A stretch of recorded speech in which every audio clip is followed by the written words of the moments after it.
Oke, teman-teman, bagaimana kabarnya hari ini? Semoga kita semua selalu berada dalam keadaan sehat walafiat ya.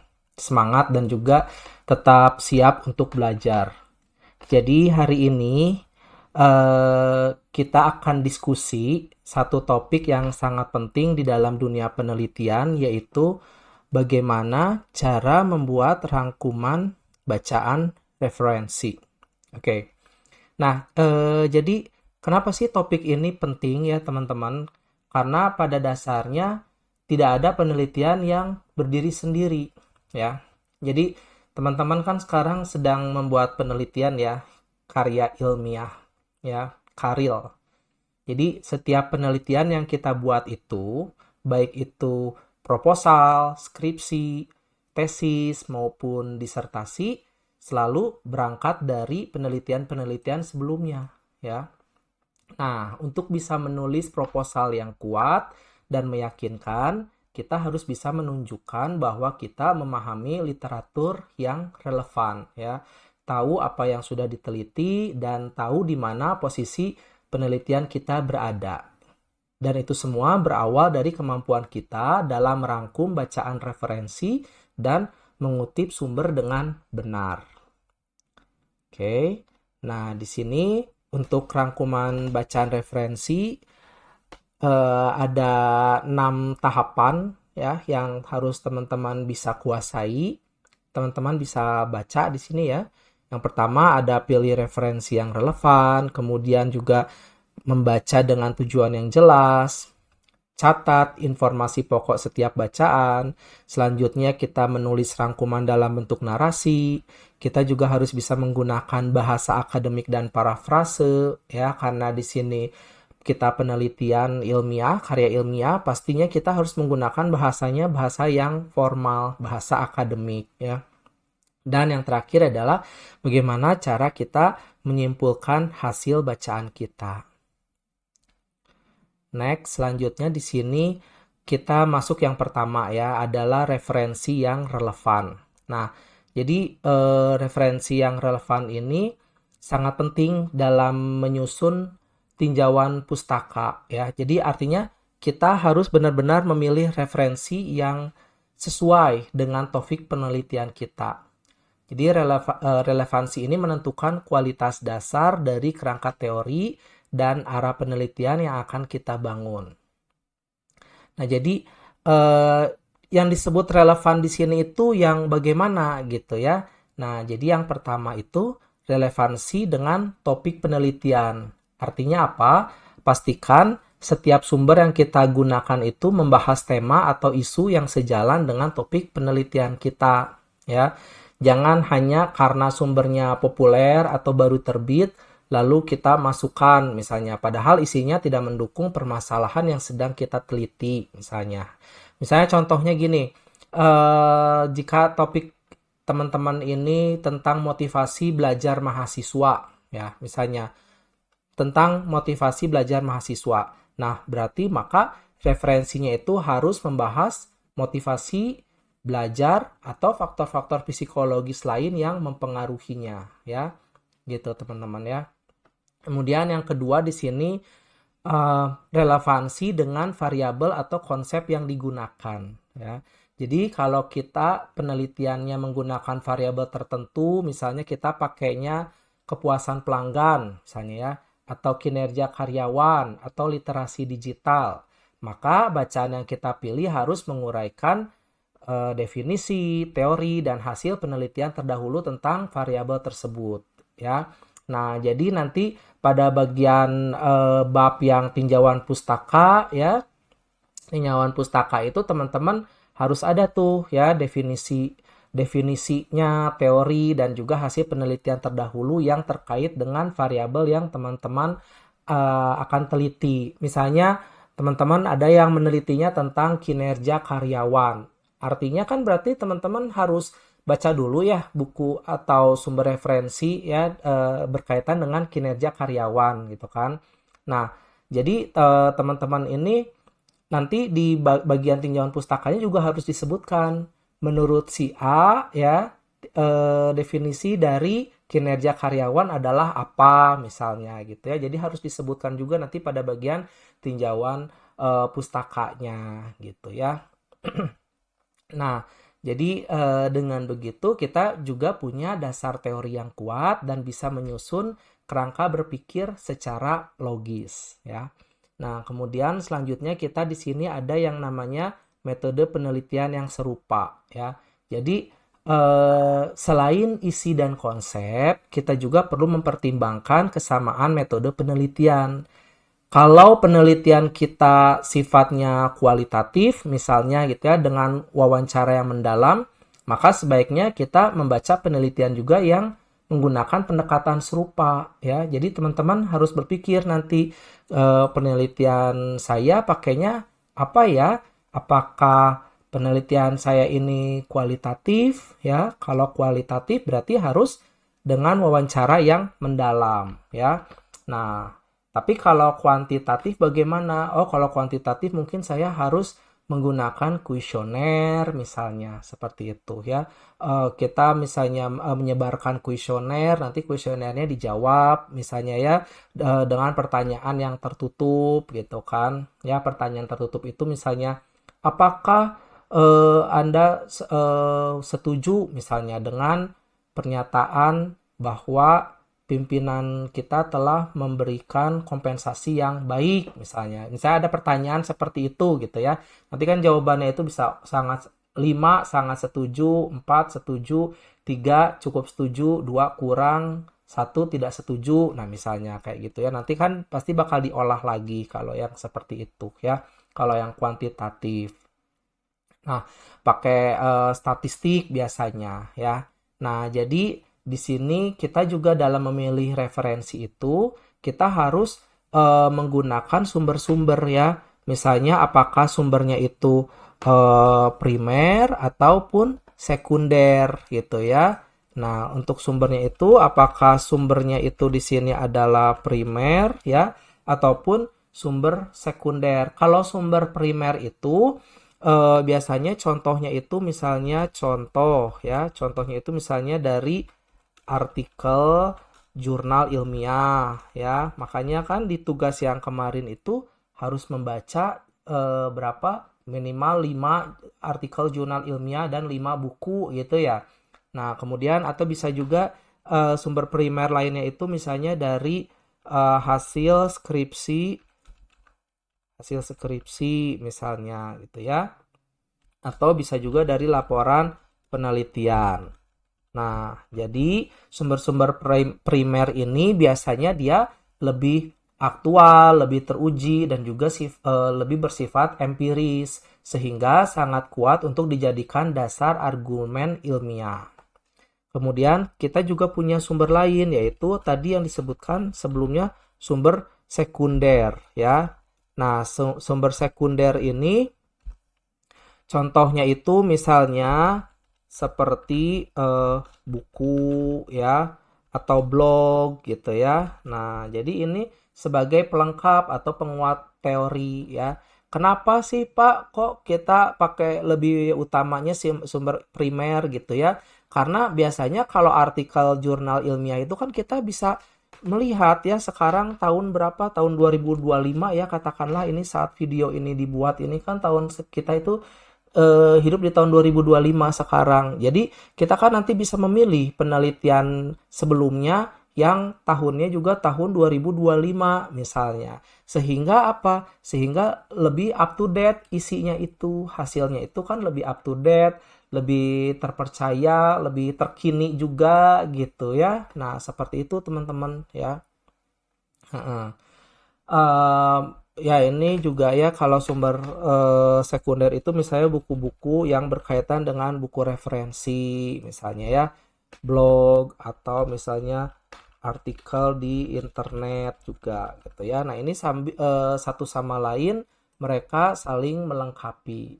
Jadi intinya dalam memilih referensi kita tidak hanya mengumpulkan sebanyak mungkin sumber, tapi juga kita harus bisa menyaring dengan cermat mana yang benar-benar relevan dan mendukung dengan penelitian kita.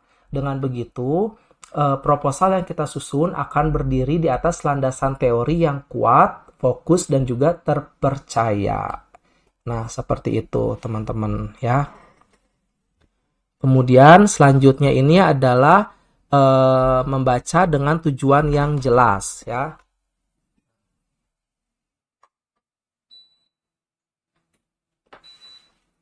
Ya, jadi membaca dengan tujuan yang jelas itu tadi kan sebelumnya kita memilih referensi yang relevan ya.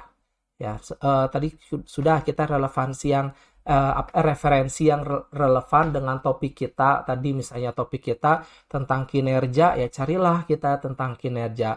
Terus kita mau tentang motivasi, carilah sumber-sumber yang tentang motivasi. Nah, selanjutnya di sini kan kita membaca dengan tujuan yang jelas ya.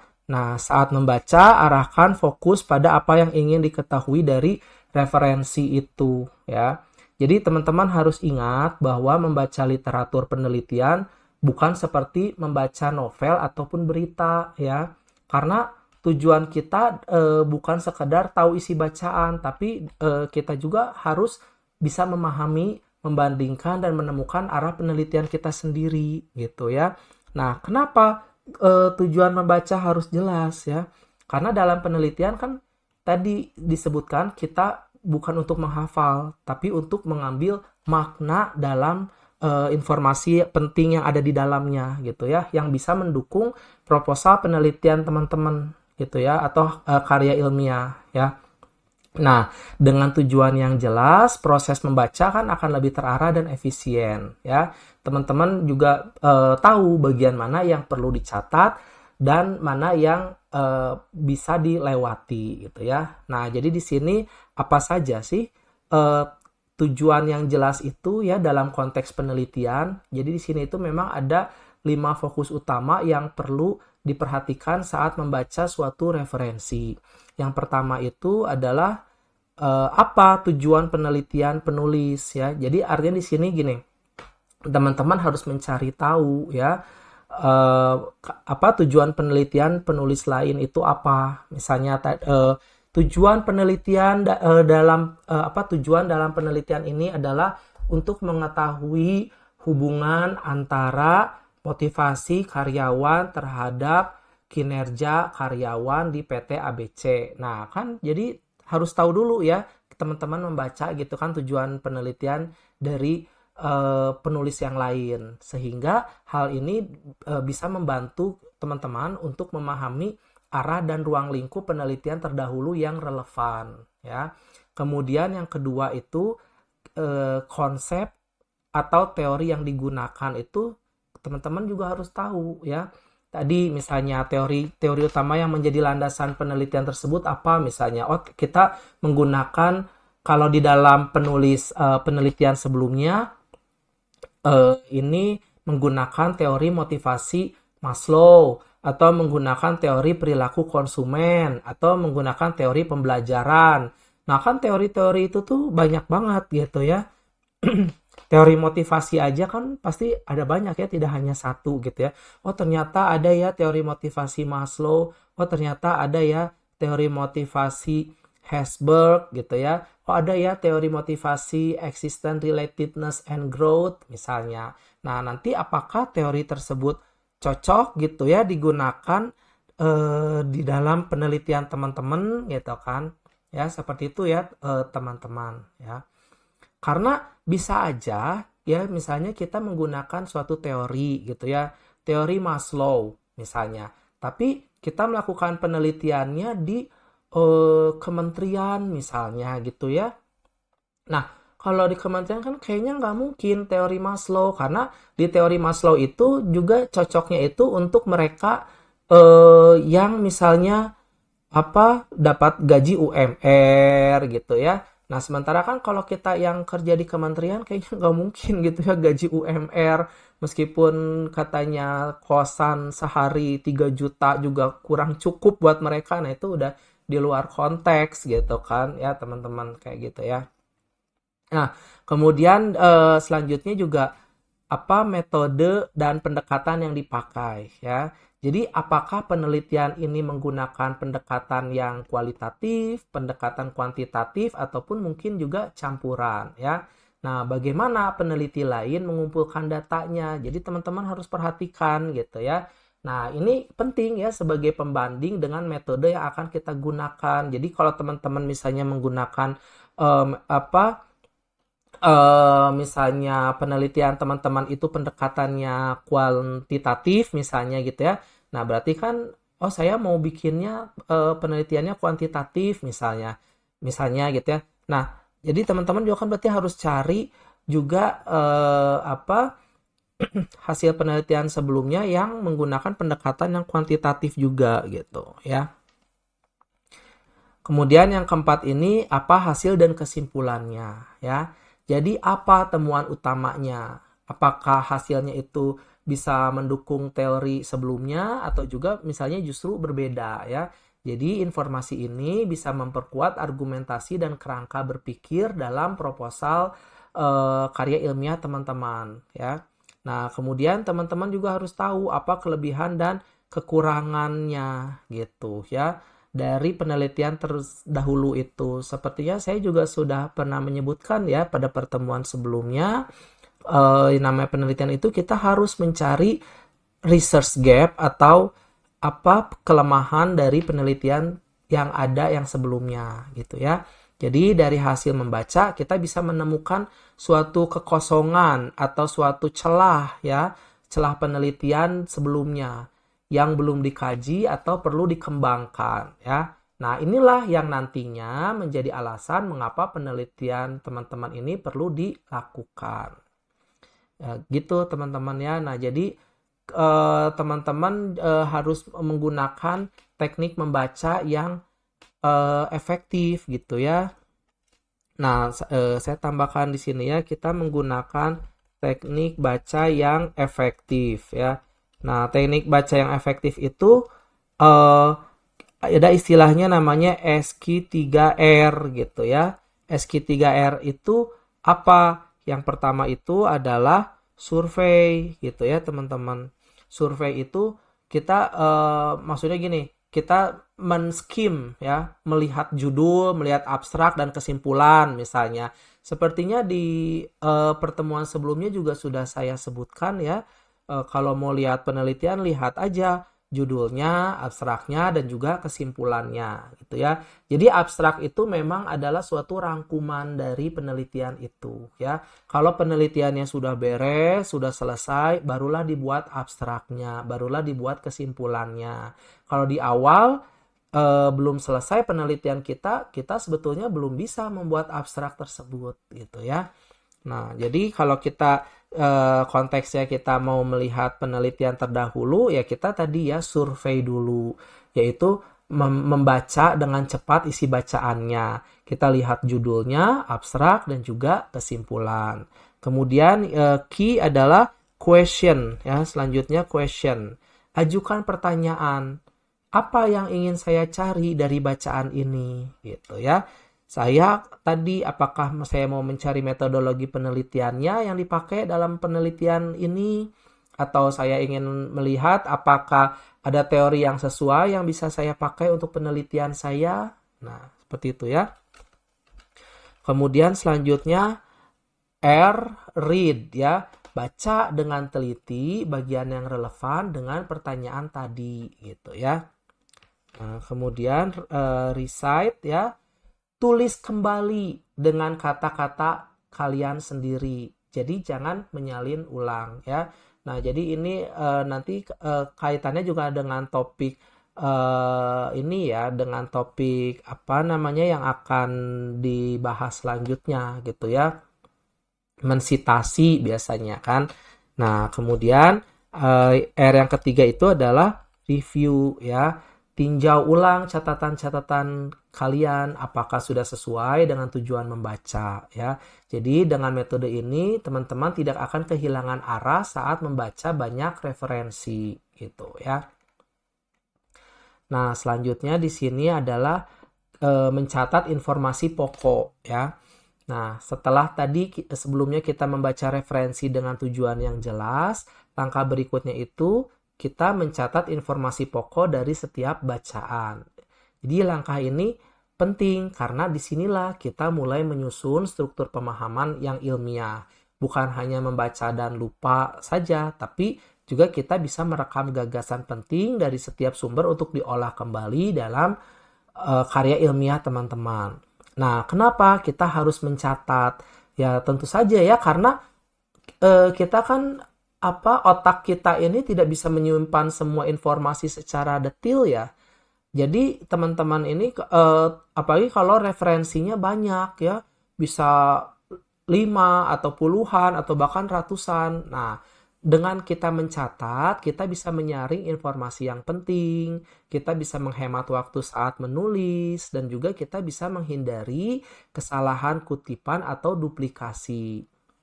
Jadi teman-teman harus ingat bahwa catatan literatur yang baik adalah pondasi dari tinjauan pustaka yang solid. Nah, di sini ada 6 komponen utama yang perlu teman-teman catat dari setiap referensi yang dibaca.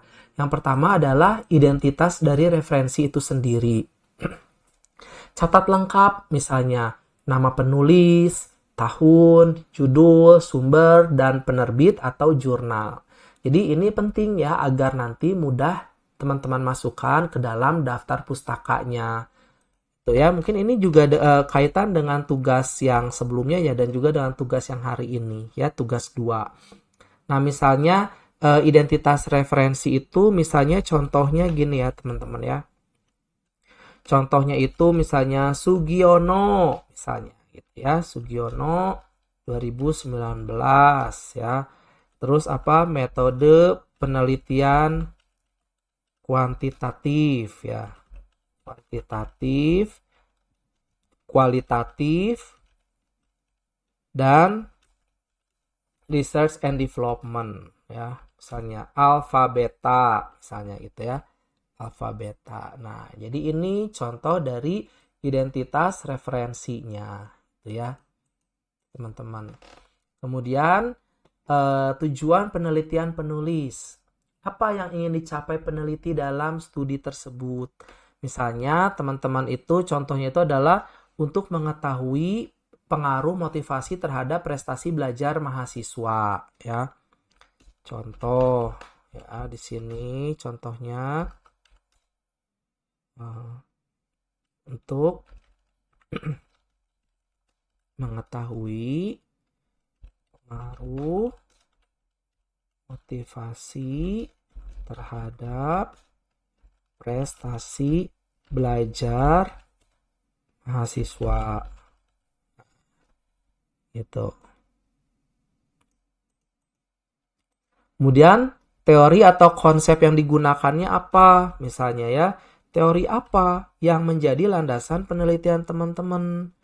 Misalnya teman-teman untuk penelitian ini, saya mau menggunakan teori belajar ya, teori belajar dari Bandura misalnya gitu ya. Kemudian metode penelitian ya. Nah, metode penelitian itu di sini contohnya itu di sini apakah pendekatannya itu kuantitatif kah ya, kuantitatif atau pendekatannya itu kualitatif ya, atau mix method ya, atau campuran mix method itu ya teman-teman ya.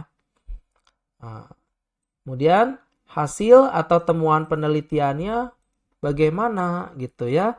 Jadi hasil atau temuan penelitian itu merupakan apa yang ditemukan oleh penulis ya, apakah hasilnya mendukung dengan teori sebelumnya. Misalnya contohnya motivasi intrinsik misalnya ya. Motivasi intrinsik berpengaruh signifikan terhadap prestasi belajar misalnya itu ya. Dan yang terakhir relevansi dengan penelitiannya kita sendiri gitu ya. Nah, contohnya apa? Misalnya, ini tuh merupakan bagian yang paling penting ya. Jadi, teman-teman ini bisa mengetahui apa manfaat bacaan itu bagi penelitian teman-teman ya. Di sini misalnya penelitian ini mendukung variabel motivasi yang akan digunakan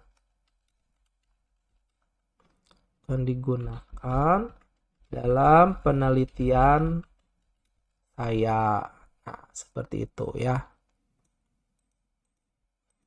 Nah, jadi seperti ini kurang lebih ya teman-teman.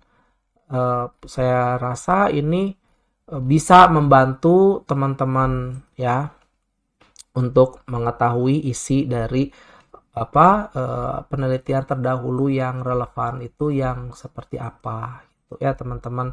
Nah, jadi memang alangkah lebih baiknya jika teman-temannya itu membuatnya itu dalam bentuk dalam bentuk tabel ya teman-teman. Bikin aja dalam bentuk tabel ya teman-teman. Nah, misalnya contohnya gimana sih kalau kita dalam bentuk tabel ya. Nah, jadi saya juga sudah melihat ya, teman-teman itu sudah ada yang bikinnya dalam bentuk tabel juga gitu ya. Nah, kita lihat di sini, saya langsung di sini aja ya, set ya tuh ya. Jadi kita lebih baik bentuknya seperti ini ya teman-teman ya. Nah, jadi ada nomor referensi ya, silakan ya. Tujuan referensinya yang menulisnya adalah Sari ya, pengaruh motivasi terhadap prestasi belajar mahasiswa, jurnal pendidikan ya. Nah, tujuan penelitiannya adalah mengetahui pengaruh motivasi terhadap prestasi belajar. Konsep yang dipakainya misalnya teori motivasi Maslow misalnya. Kemudian metodenya kuantitatif, regresi linier. Temuan utamanya apa gitu ya, hasil dari penelitian itu ternyata motivasi intrinsik berpengaruh positif terhadap prestasi misalnya. Terus ada nggak kaitannya dengan penelitian yang akan teman-teman garap? Oh iya, mendukung variabel motivasi yang digunakan dalam penelitian saya. Nah, seperti itu teman-teman ya. Nah, jadi dengan format seperti ini, teman-teman bisa melihat pola keterkaitan antara bacaan dan menyusun alur logika teori dengan lebih mudah gitu, teman-teman ya. Nah, kemudian selanjutnya di sini kita menulis rangkuman dalam bentuk narasi ya. Nah, jadi tujuannya itu apa sih kita menulis rangkuman dalam bentuk narasi? Nah, tujuannya itu kita bisa menunjukkan pemahaman kita terhadap literatur yang ada ya. Jadi kan teman-teman udah baca literaturnya yang sebelumnya, jurnal-jurnal sebelumnya dengan teman-teman membaca, terus kan teman-teman harus merangkum juga ya dalam bentuk narasi-narasi gitu ya. Menunjukkan kenapa kita lakukan itu karena untuk menunjukkan pemahaman teman-teman terhadap literatur yang sudah ada gitu ya. Terus juga teman-teman bisa menghubungkan hasil penelitian terdahulunya secara logis ya.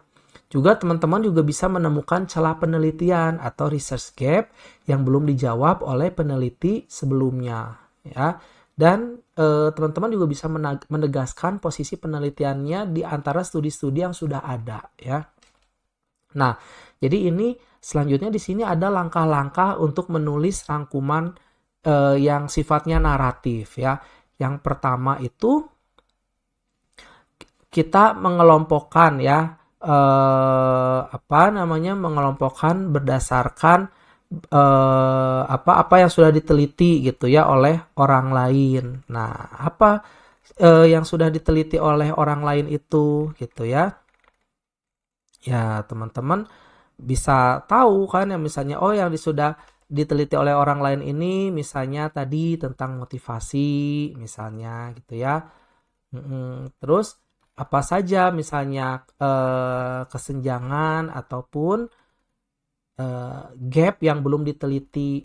Oh, di dalam penelitian sebelumnya itu ternyata eh, apa kesenjangannya itu ternyata misalnya siswa yang diteliti itu ternyata belum menyeluruh. Saya hanya meneliti untuk kelas 1, 2, 3 SD saja.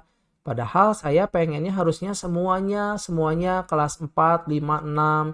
Dan juga misalnya kalau ada yang kelasnya pagi, kelasnya siang, kalau sekolah negeri kan biasanya gitu ya, suka ada yang kelasnya pagi-pagi, ada yang kelasnya siang-siang gitu ya. Setidaknya waktu di zaman saya gitu ya, kalau kalau sekolahnya negeri, nggak tahu kalau sekolah negeri sekarang gitu dalam satu hari gimana gitu ya. Oh, ternyata misalnya gapnya itu kalau di dalam penelitian sebelumnya itu cuma baru sekolah yang pagi-pagi saja, yang siangnya belum misalnya gitu ya. Nah, kemudian juga kalau di saya pengennya yang pagi dan siang, jadi menyeluruh semuanya tahu misalnya gitu ya. Mm-mm. Terus apalagi di sini bagaimana penelitian teman-teman akan mengisi gap tersebut. Nah, ya kalau di penelitian sebelumnya hanya meneliti sampelnya itu misalnya hanya yang siswa yang kelas pagi saja. Sementara kalau saya pengennya kelas pagi dan juga kelas siang misalnya gitu ya teman-teman. Jadi nah di dalam penelitian teman-teman bisa lebih lengkap lagi nantinya gitu ya. Nah, selanjutnya juga kita di sini menggunakan bahasa akademis dan juga kita harus menggunakan parafrase ya. Nah, kenapa menggunakan bahasa akademik itu penting ya? Nah, jadi di dalam dunia penelitian bahasa yang kita gunakan itu bukan hanya alat komunikasi saja, tetapi juga cerminan dari kualitas ilmiah penelitian teman-teman. Artinya, bahasa akademik itu nantinya bisa membantu dalam menyampaikan ide secara objektif dan juga logis ya. Terus juga bisa menunjukkan kredibilitas dari penulis. Yalah kan teman-teman sarjana ya. Kalau namanya sarjana itu kan artinya bahasanya juga berbeda ya, akademis gitu ya, formal gitu ya. Kemudian juga teman-teman bisa menghindari kesan emosional. Kan beda ya kalau misalnya bahasanya WhatsApp ya kadang-kadang suka emosional gitu ya, benar-benar memperlihatkan opininya. Tapi kalau kita bisa menggunakan bahasa akademis itu terdengar lebih elegan lah, lebih cantik gitu ya teman-teman.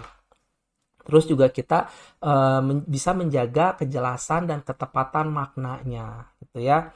Nah, jadi seperti itu ya teman-teman ya di sini memang teman-teman juga bisa melihat gitu ya di sini itu bagaimana cara menggunakan bahasa akademik dan juga parafrase gitu ya teman-teman. Di sini yang pertama itu katanya hindari kutipan yang panjang. Gunakan parafrase dengan menyebutkan sumber-sumbernya gitu ya. Nah, jadi jangan diketik semuanya gitu ya. Kita mungkin kita parafrase aja satu kalimat atau dua kalimat misalnya gitu ya. Sehingga supaya kita tidak dianggap plagiarisme ya. Jadi kan kalau yang namanya parafrase ini berarti menuliskan kembali ide orang lain dengan kata-kata teman-teman sendiri ya, tanpa mengubah makna aslinya dan tetap menyebutkan sumbernya. Jadi tujuannya ini untuk apa sih Pak kita melakukan parafrase? Ya bisa untuk menunjukkan pemahaman terhadap sumber bacaan, bisa menghindari pelanggaran etika akademik ya. Karena nantinya juga kan pasti teman-teman ada yang namanya cek Turnitin ya kalau tidak salah. Cek Turnitin maksimal itu 30% gitu ya. Nanti teman-teman udah menulis ya sampai selesai, pas dicek wow ternyata bisa 50% umpamanya gitu ya.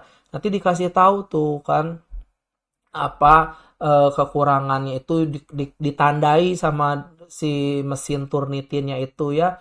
Oh, ini kalimat ini sudah ada sumbernya ini. Nanti kan kayak gitu ya. Jadi, nah teman-teman harus hati-hati ya kalau bisa harus melakukan parafrase ya. Kalau ditulis ulang boleh nggak Pak sebenarnya?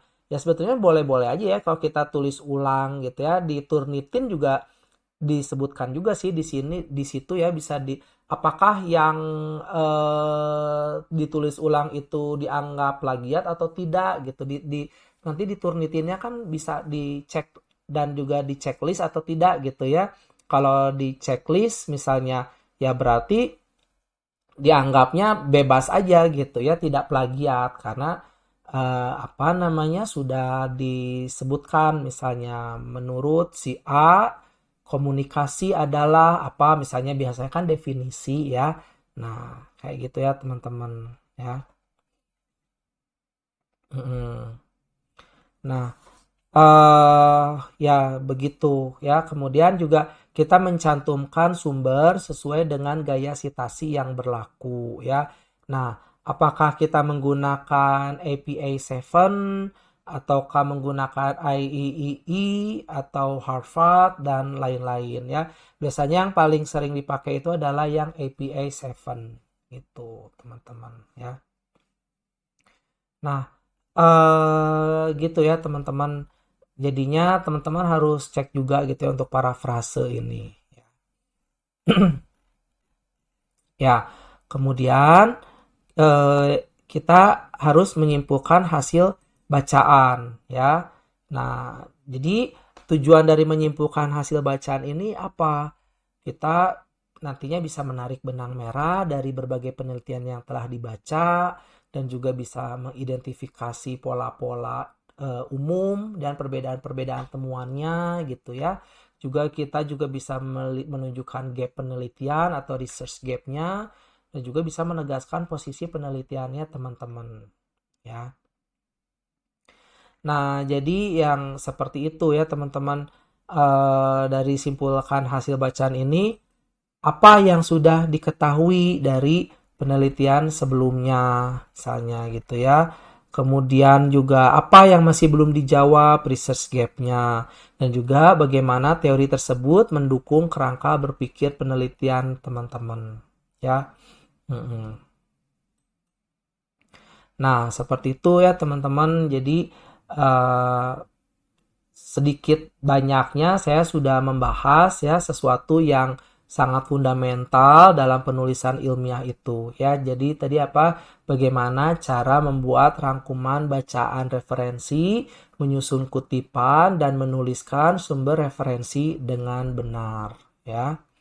Nah, jadi silakan teman-teman dicek lagi gitu ya. Ini simpulannya itu tadi 6 poin ini jangan lupa gitu.